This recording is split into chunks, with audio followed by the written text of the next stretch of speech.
أهلا البنات، مرحبا بكم معايا في القناة ومرحبا بكم معايا في وصفة جديدة. كما راكم تشوفوا وصفتنا تاع اليوم هي حشو تاع الدجاج للبوراك. كما على بالنا لا تخلو طاولة جزائرية من البوراك. اليوم جبت لكم واحد الحشو تاع الدجاج ساهل ماهل وبنتو بنة، يعني في المقلة راح تعملوا كلش. اروح تشوفوا معايا كيفاش عملت انا الوصفة هذه. اول شيء جبت انا دجاج غليته، يعني سلقته في الماء، درت له ملح وفلفل اسود. انا درت ميكس بين الصدوره وبين الافخاذ. ومن بعد في مقله واش حطيت الزيت، يعني كميه معتبره تاع الزيت، البصل مقطع قطع قليتهم مليح مليح هذاك حتى تكرمل لي البصل. الدجاج تاعي كيما راك تشوفوا بعد ما طاب، يعني خلاص طاب، قطعته قطع صغار هكذايا، ونقعد نقلي تانيك هذاك الدجاج مع البصل. التتبيله بسيطه، ملح فلفل اسود، وانا درت له شويه بابريكا لكن حار يعني ماشي حلوه، ولادي يحبوا الحار.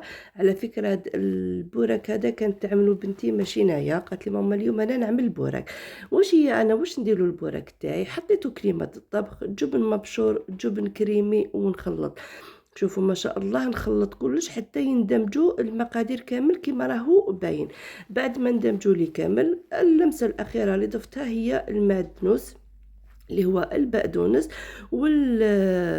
والحشو تاعنا راهو جاهز. كما راكم تشوفوا الحشوه تاعنا ما تحتاجوا لا كريمه جبن ولا بيشاميل ولا هم يحزنون.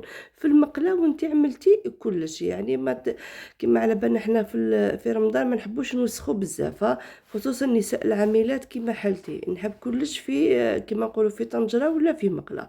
شوفوا ما شاء الله، يعني القوام تاعو هائل. احشوا به البوراك ورجعوا لي به الخبر، صدقوني واحد الذوق ما شاء الله. وكما قلت لكم البوراك تاع اليوم عملته بنتي، ما عملتوش انا، من الحشو حتى القلي، يعني كله من يد بنتي ماريا. هذه هي البنات وصفتنا تاعنا اليوم، وصفه تاع حشو البوراك تاع الدجاج بطريقة سهلة بسيطة. نتمنى ان شاء الله تكون عجبتكم الوصفة، ونتمنى ان شاء الله تجربوها، لما لا. وسنوني في وصفات اخرى. سلام.